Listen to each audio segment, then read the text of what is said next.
So, got a few things that I've added to the stable with the Road Glide here. It's a 2016 Dyna Low Rider S.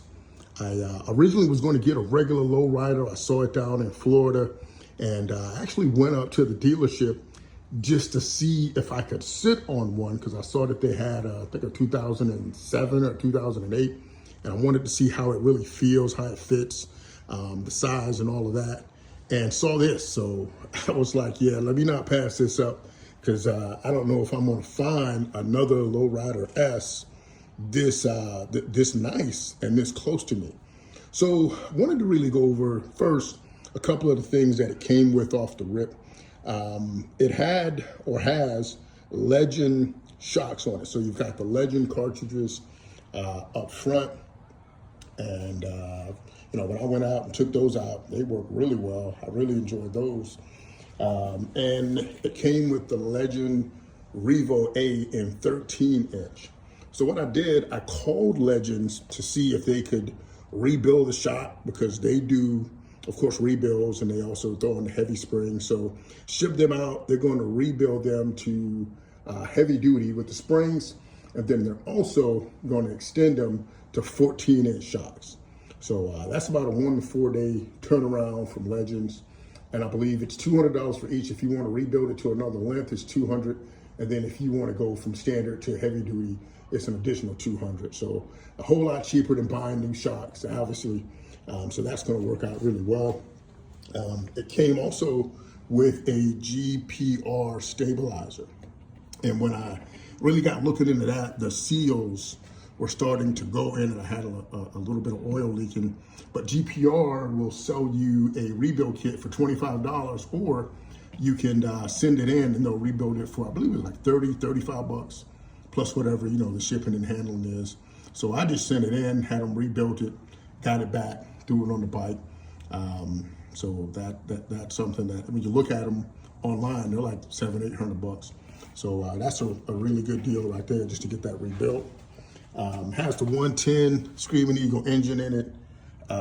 Also has a Bassani Road Rage pipe on it, along with the flow pegs. So a lot of little upgrades that came on the bikes in really good condition. I always wanted a twin cam. I never had a twin cam bike. So that's going to really be something that I want to get out and ride. And a few things that I've added already, and I'll kind of go down my thoughts on what I want to upgrade. So I didn't have a fairing. It didn't come with that. So I ordered a Krator 2 fairing.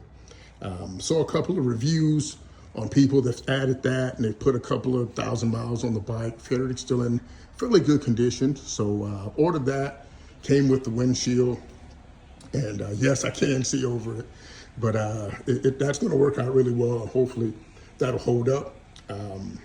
I had a set of front turn signals from Custom Dynamics that originally was on the Road Glide, but I upgraded the Road Glide front turn signals and just left those over in the box. So when I got this, hey, went ahead and throw them on, worked fine, worked perfect. So that's good. Got a set of Memphis shades, Handguards. And with the Lowrider S, the Memphis shades have the little notch there. So you can have the turn signals kind of placed, right in the handguard, which is really nice. I think it's a really good aesthetic. Upgraded the mirrors already, because the other ones were real beat up, had a lot of chips and everything on them. So that was a real easy thing to do from Amazon, 20-something bucks. Got some mirrors in. So my thoughts I put I ordered some Amazon, I guess, the little nut covers right there for the wheels, which I think those turned out really good. The next things that I'm looking at is I ordered a Custom Dynamics, the amber driving light. So that just wires into the headlight. Probably going to put it on the high beam so it comes on when the high beams come on. That's the easiest way to do it. If you can see right now, I've got the tank, a little bit taken apart here, or starting to begin to take it apart to take it off the bike. I've got a small dent on the tank, and I've got a guy that's gonna get that out. So I've already drained the fuel, and I just need to go through the rest of the disassembly, take the tank off so I can drop it off at him so he can get that fixed. And for the rest of the bike, I think I'm going with the Salomon SDC Pro Gripper seat. So a really nice seat design. I don't know if I'm gonna do the one with the backrest or without the backrest, but I know I'm going with the black and gold because I got a whole gold aesthetic that I'm gonna do on the bike. Put it in the comments on your thoughts on the upgrades on the Dyna for the gold, because I've got some thoughts to powder coat the wheels. They're bronze, but to me, they're kind of like a dull bronze. So I want it to be, you know, a little more upgraded for a little more popping color. I'm getting the Thrashing, I believe, Expedition bags along with the hard mounts, because I don't want them flop. I mean, I know they don't flop, but I don't want them moving as much as just the regular throwovers.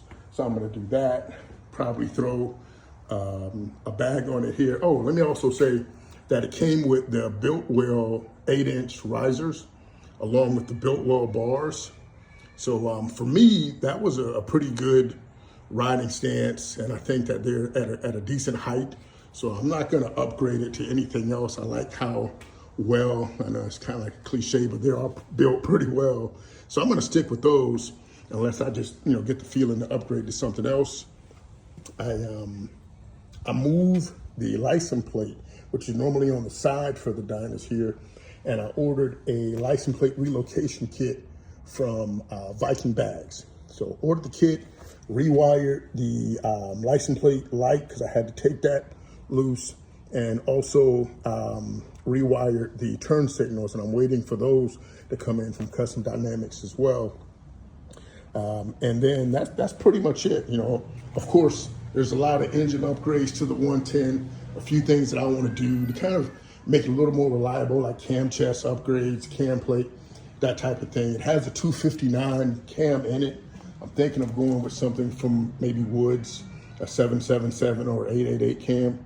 So if you had a Dyna and you've thrown any Woods cams in it, or you know somebody that's had wood cams in a Dyna, put it in the chat, in the comments, and let me know what your thoughts are. But other than that, that's the basic upgrades for now for the Dyna. And later on, I'll kind of talk through some of the engine upgrades in detail that I'm looking to do after I get all the other things done on the bike. But until then, of course, I want to take it out for a ride next month. So waiting on those parts to come so I can kind of take it on its really maiden long voyage. I'm on about maybe 500-mile ride. But other than that, everybody out there, keep riding. The sun's coming out. I'm here in Georgia, so it's getting warm. It's time to take the bikes out and keep the wheels down. Take care, and you'll get some more videos on rides on this bike as we begin to progress next month. Have a good one.